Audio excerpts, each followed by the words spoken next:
ہم یہ سمجھتے ہیں کہ صرف گھر اینٹوں اور پتھروں سے بنتا ہے۔ گھر کے ماحول کو ٹھیک رکھنا سب سے پہلی ذمہ داری بچوں کے لیے اچھی ماں کا انتخاب، اچھی بیوی لے کے آنا گھر میں، یہ سب سے زیادہ اہم مسئلہ ہے۔ نہ مانے ہم، لیکن بہرحال ڈھیر ساری جگہوں پہ دولت دیکھی جاتی ہے شادی سے پہلے۔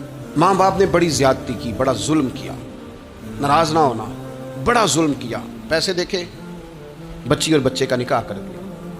یہ اتنا بڑا زندگی میں آپ نے اپنی اولاد کے ساتھ ظلم کیا ہے کہ آپ تو سائیڈ پہ ہو جائیں گے، لیکن وہ بیچارہ ساری زندگی اس کو بھگتے گا۔ نبی پاک صلی اللہ تعالی علیہ وسلم نے الفاظ کو کھول کر، بات کو واضح کر کے بتایا تھا۔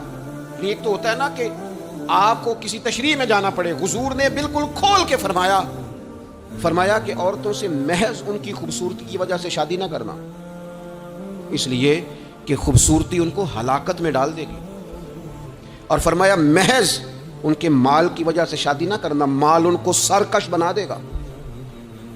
یا رسول اللہ صلی اللہ تعالی علیہ وسلم پھر کیا کرے؟ تو محبوب فرمانے لگے ان کی دینداری کی وجہ سے ان سے شادی کرنا۔ اور یہ ابن ماجہ میں لفظ موجود ہیں، اللہ کے محبوب علیہ الصلوۃ والسلام فرمانے لگے کان میں سوراخ والی کالے رنگ کی باندی اگر دیندار ہو تو تمہارے لیے بڑی بہتر ہے۔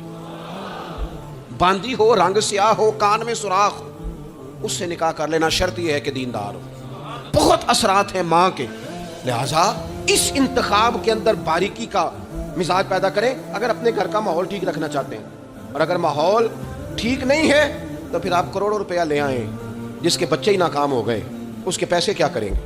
آپ بہت بڑا گھر بنا لیں، لیکن اگر بچے ہی ناکام ہو گئے تو آپ کی بڑی حویلی کیا کارنامہ سر انجام دیں۔ اور اسی طرح کا معاملہ مرد کے ساتھ بھی ہے۔ نبی پاک علیہ الصلوۃ والسلام نے فرمایا جب تمہیں ایسے لوگ پیغام نکاح دیں جن کا دین اور اخلاق اچھا ہو تو پھر اپنی عورتوں کا نکاح ان سے کر دو۔ اگر ایسا نہیں کرو گے تو زمین میں فتنہ برپا ہوگا، فساد ہوگا۔ نیک مرد جب ملے تو پھر اس کے ساتھ نکاح کرو۔ صحیح بتانا، خالی نیک دیکھ کے رشتہ دے دیا جاتا ہے؟ نیک ہے، دیندار ہے، اچھے اخلاق والا ہے، خالی تقویٰ دیکھ کے لوگ رشتہ دیتے ہیں؟ بڑا کچھ دیکھا جاتا ہے، بڑا پس منظر دیا تو تنخواہ تھوڑی ہو تو کہتے ہیں کماتا ہی کچھ نہیں۔ اگر تو بہو آئے تو پھر تو اس کے نصیب کا رزق ہے، اگر بیٹی نے جانا ہو تو پھر اس کے نصیب کا رزق نہیں ہوتا۔ تو جن رشتوں کی بنیاد لالچ پر رکھی جاتی ہے وہاں گھر کا ماحول درست رکھنا ممکن نہیں رہتا۔